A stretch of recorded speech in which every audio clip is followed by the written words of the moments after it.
Lots of interesting news involving the state treasurer's office, and that's why we bring in once again to Carolina Journal Radio, State Treasurer Dale Folwell. Welcome back to the program. Well, thanks for having me. And all across the state, I hear of people who get information off your show, so thank you for this service.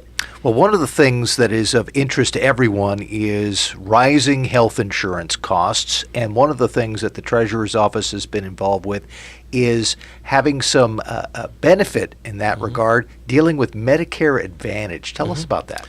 Well, the state health plan of North Carolina is the largest purchaser of health care and pharmaceutical benefits in our state. Nearly 720,000 of North Carolinians depend on us for health care because of their active or retired state employees. What we're trying to do at the Treasurer's Office, because we have a $35 billion unfunded liability that's right behind Illinois on a per capita basis that you report on occasionally, is that we're trying to take advantage of our largeness and sign contracts that benefit our participants, our retirees, and our taxpayers. We did that with our Medicare Advantage program. These are our retirees over 65. The reason that there's not all of our retirees is there's no minimum retirement age in the pension plan, so people can retire earlier. But what we did is we renegotiated that so that this year we'll have a 30% reduction in our premium that we pay, and we're finished. There's no deductibles, there's no co-pays, and the state has no more medical exposure to these individuals based on this contract. Now, what we're going to do with that $55 million in savings is we are going to freeze, for the second straight year, family premiums for state employees. Now, that doesn't mean a lot to Roy Williams or Dale Folwell, but it means a lot to the beginning teacher, beginning trooper, beginning state employee who have to work 5 days out of every work month this year to pay the family premium. So we're going to at least freeze family premiums for the second straight year when everybody else's health care premiums are going up. We're going to look at an opportunity of actually reducing premiums. The reason we're doing this is this plane is right now in a nosedive. The left wing's down, the right wing's up, and the left wing is people my age and above. We have to attract younger, healthier people to the state health plan. We think by lowering family premiums, that's a good way of doing that. And even if it doesn't work, it's the right thing to do on behalf of our state employees, and it's all the result of taking advantage of our largeness, which is what we're doing in the state health plan and at the Treasurer's Office in general. That's a pretty big, significant savings. It doesn't seem like that would be one that would be easy to achieve. Why has North Carolina not been able to do this in the past, come up with that big chunk of savings that you've just found? Well, the biggest part of the savings came as a result of Congress putting back in the freezer something called the health insurance tax. I've talked to you on this show before. It's a tax that most of your listeners don't know they're going to get hit with.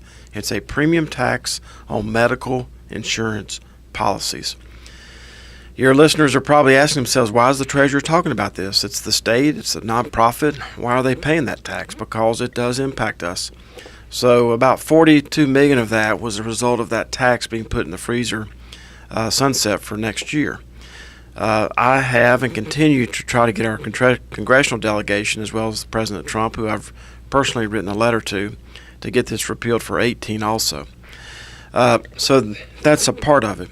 But secondly, this contract has a profit-sharing arrangement, something else you've never heard of in state government.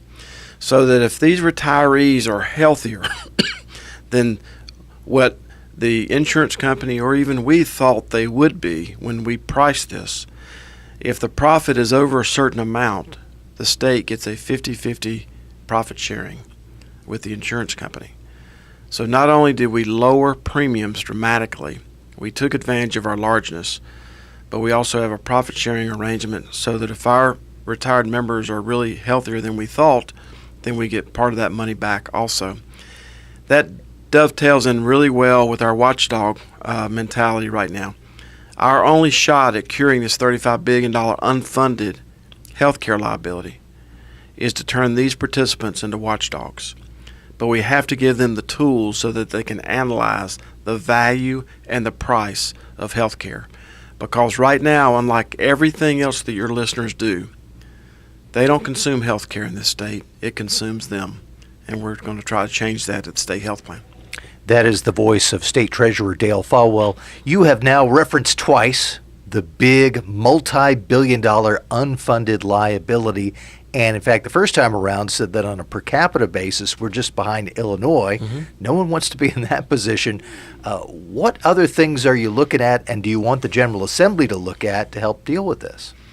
Well, a lot of the things that we can do internally. Number one, we're coming out with an employee benefit statement that shows the true value of these benefits.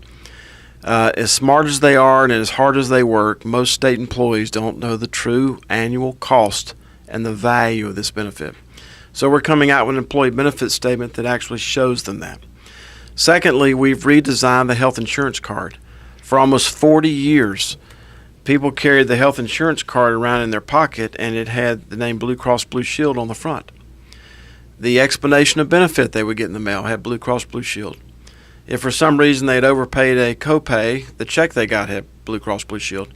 So why wouldn't people think that Blue Cross Blue Shield is the insurer?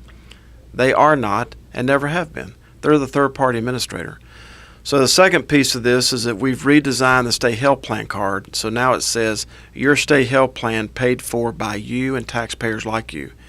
We want the participants in this plan to think as deeply about this when they pull it out of their pocket as they do one of these when they pull it out of their pocket. We think we have a shot at turning them into watchdogs and driving down the cost of health care. And then the third part of this, which I previously mentioned, was the explanation of benefit, which doesn't explain the benefit of anything. We want our consumers to know the value and the price of what they consumed in health care so that they can ask questions about whether they really receive those services or not. This is not the end. These are just the beginning, but we're very excited, and our participants are very excited because they do not want to get things in the mail where they don't know what it means. And we're trying to push the power away from us and give all these 740,000 participants the tools they need. And for your listeners, what does 740,000 participants mean? That is the equivalent of the U.S. employment base of Berkshire Hathaway, J.P. Morgan, and Amazon combined. We have the buying power. We're going to be taking advantage of it. We have just a little bit of time remaining, but are there other things that you want to see the General Assembly take action on before they hit the road for the summer that would really help with this? The number one thing is the solvency bill. North Carolina, in the eyes of the rating agencies, and I'm involved in the rating agencies right now because we're getting ready to go to market with another $400 million worth of bond issuance. They get accolades for the rainy day fund. They get accolades for the unemployment trust fund. They get accolades of having budget surplus. But the two final things that need to be cured in North Carolina are the unfunded pension and health care liabilities. So there's a piece of legislation sitting in the Senate right now where we're going to have a solvency fund and be one of the first, if not the first in the United States, where we start putting money aside for these unfunded liabilities. And I can tell you that long term, that will make a generational difference in the future of North Carolina. And it will set North Carolina on a path that any company that's thinking about expanding or relocating to our state, they're going to be asking themselves the questions, what's the unfunded liability of the other state we're thinking about going to? That's why I'm super excited about this.